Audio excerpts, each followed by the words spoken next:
बहुत समय पहले की बात है। एक छोटे से गांव में एक मेहनती किसान रहता था। उसका नाम हरिदास था। हरिदास अपनी छोटी सी जमीन पर खेती करता और दिन रात मेहनत करके अपनी और अपने परिवार की जिंदगी चलाता था। गांव के लोग उसे ईमानदार और साधारण आदमी मानते थे। लेकिन गांव के पास घना जंगल था जिसमें कई जानवर रहते थे, जिनमें एक बड़ा और ताकतवर शेर भी था। शेर के बारे में गांव में बहुत डर की कहानियां चलती थीं। एक दिन की बात है, जब हरिदास खेत में हल चला रहा था, तभी उसने अचानक एक भयानक आवाज सुनी। वह आवाज जंगल से आ रही थी। हरिदास ने डरते हुए देखा तो वह शेर था जो आक्रोशित लग रहा था।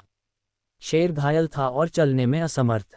उसके पैर में गहरा चोट का निशान था। हरिदास का दिल दया से भर आया। उसने पहले तो थोड़ी देर दूर से शेर को देखा, लेकिन फिर उसने साहस करके पास जाकर उसे देखने का निश्चय किया। हरिदास ने अपने पास रखे औजारों से शेर के घाव की सफाई की और उस पर मरहम पट्टी लगाए। शेर पहले तो डर गया, लेकिन धीरे धीरे उसने हरिदास पर भरोसा करना शुरू किया। हरिदास ने शेर के लिए थोड़ा खाना भी रखा और ध्यान से उसकी देखभाल की। कई दिन तक मेहनत करने के बाद शेर ठीक हो गया। जब शेर पूरी तरह से स्वस्थ हो गया तो वह धीरे धीरे जंगल की ओर चल पड़ा। लेकिन वह हरिदास को घूरते नहीं गया, बल्कि जैसे उसकी कृतज्ञता जताने के लिए उसे एक बार देखता रहा।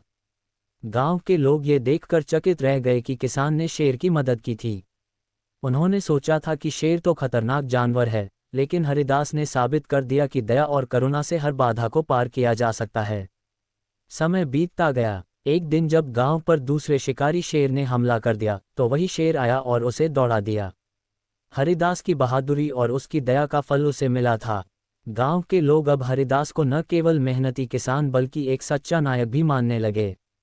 इस कहानी से हमें ये शिक्षा मिलती है कि दूसरों की मदद करना कभी व्यर्थ नहीं जाता। जब हम दूसरों की निस्वार्थ मदद करते हैं तो कभी न कभी यह हमें भी लाभ पहुंचाता है।